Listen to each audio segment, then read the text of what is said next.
안녕하세요. 주주티입니다. 정치와 시사는 주주티 시작하도록 하겠습니다. 자, 27강입니다. 여론조사는 믿어도 될까요? 선거철이 되면은 뉴스에서 이런 말을 자주 듣게 됩니다. 후보자 A 지지율 40%, 후보자 B 지지율 35%, 오차 범인의 접전. 그런데 이런 여론조사는 얼마나 믿을 수 있을까요? 여론조사는 국민 전체를 조사하는 것도 아닌데 어떻게 결과를 알 수 있을까요? 오늘은 여론조사가 어떻게 이루어지는지 알아보도록 하겠습니다. 여론조사란 국민들의 생각과 의견을 알아보기 위해 실시하는 조사입니다. 쉽게 말하면 국민 전체에게 물어보기 어렵기 때문에 일부 사람들의 의견을 조사해서 전체의 생각을 추정하는 것입니다. 왜 국민 모두를 조사하지 않을까요? 대한민국 인구는 5천만 명이 넘습니다. 모든 국민에게 일일이 전화하거나 질문하는 것은 사실상 불가능한 것입니다. 시간도 많이 걸리고요. 비용도 엄청나게 들어가는 일이지요. 그래서 일부 사람들은 조사하는 방법을 사용을 하게 되는 것입니다. 일부 사람들을. 표본이란 무엇일까요? 여론조사에서는 조사 대상 일부를 표본이라고 부릅니다. 예를 들어서 대한민국 국민 전체를 조사하는 대신에 1000명을 선정해 조사할 수 있다는 것입니다. 그리고 그 결과를 바탕으로 국민 전체의 의견을 추정하는 것입니다.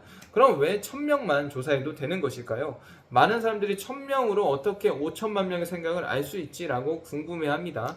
중요한 것은 숫자보다도 얼마나 공정하게 뽑았는지입니다.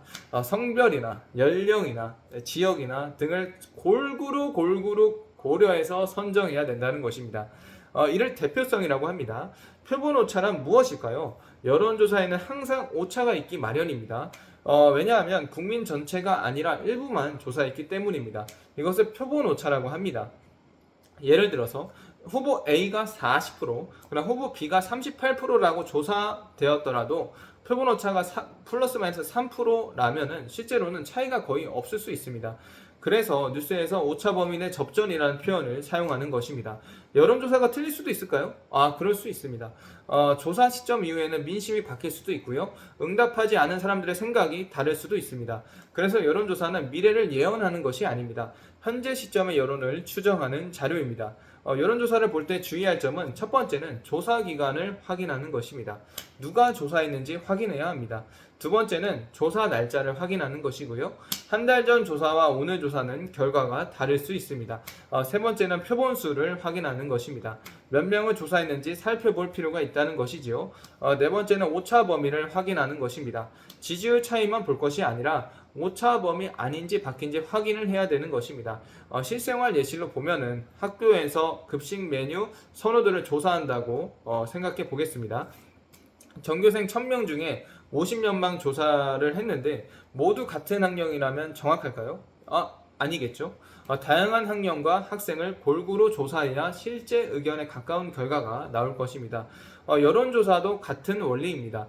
여론조사는 국민 전체의 생각을 추정하기 위해 실시한 조사입니다. 일부 사람들은 조사의 전체 의견을 예측하게 하는 것이지요. 하지만 표본 오차가 있기 때문에 100% 정확한 결과는 아닙니다. 그래서 조사 방식과 오차 범위를 함께 살펴봐야 된다는 점이지요. 그래서 여론조사는 민주주의 사회에서 중요한 참고 자료일 뿐입니다. 그래서 여론조사는 결과 그 자체보다 어떻게 조사했는지를 함께 보는 것이 매우 중요합니다. 숫자만 믿기보다는 조사 방법과 오차 범위를 이해하는 시민이 되어야 할 것입니다. 다음 시간에서는 가짜뉴스는 어떻게 구별할까라는 주제로 알아보도록 하겠습니다. 감사합니다. 정치와 시사는 주주TV. 감사합니다.